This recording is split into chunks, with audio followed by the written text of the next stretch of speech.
регистарот се регистрира солиден број на интернет портали, но постојат се уште интернет портали кои што се значајно влијателни и многу читани, но кои што не се дел од регистарот на онлайн медиуми на агенцијата.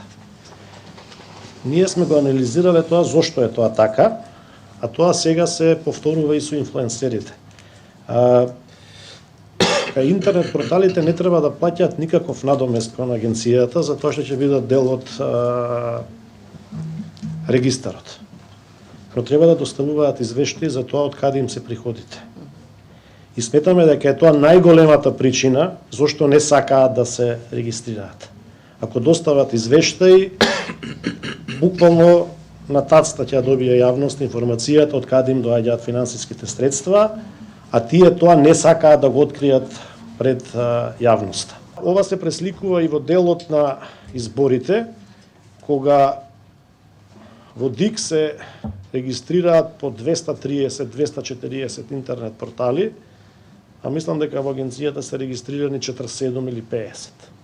Значи, за време на избори изникнуваат уште 180 портали, кои што добиваат најмногу по 15.000 евра од учесник во изборниот процес. 246 на последните избори. А голем дел од нив се регистрирани или се основале денови или неколку месеци пред изборите и буквално после една недела после изборите згаснуваат.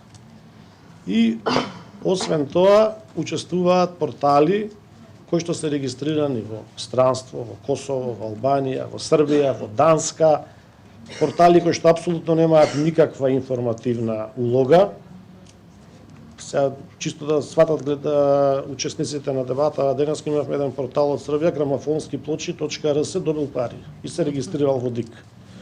Мислам, во Србија регистриран. Значи, ваков случај да медиуми од други држави учествуваат во изборниот процес не постојат никаде на светот. Еве нека пробаат медиумите од Македонија, нека се има сега избори во Србија, нека пробаат да добијат пари во Србија.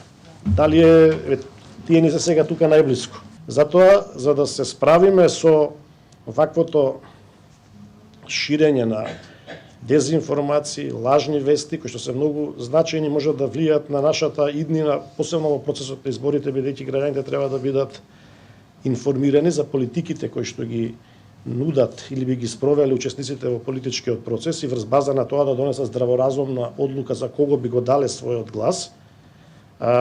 Мора да се укине ваквиот начин на финансирање на платеното политичко рекламирање и да се прејде на модел како што има во целиот демократски свет, учесниците во изборниот процес сами да си ги плаќаат своите реклами и своите кампањи, бидејќи политиката не е социјална категорија, бидејќи кај нас гледаме дека се поголем број на луѓе кои што немаат што да работат, формираат политички партии и за време на избори добиваат пари за реклами, а во секојдневното функционирање добиваат исто така пари од буџетот за нивно политичко дејствување. Јас не познавам друга држава во светот каде што на ваков начин се финансираат политичките партии, затоа ние имаме како печорки политички партии на последните избори, листот за гласање за локални избори беше книга. Ако ќе видите, тие партии добиваат минорен број на гласови.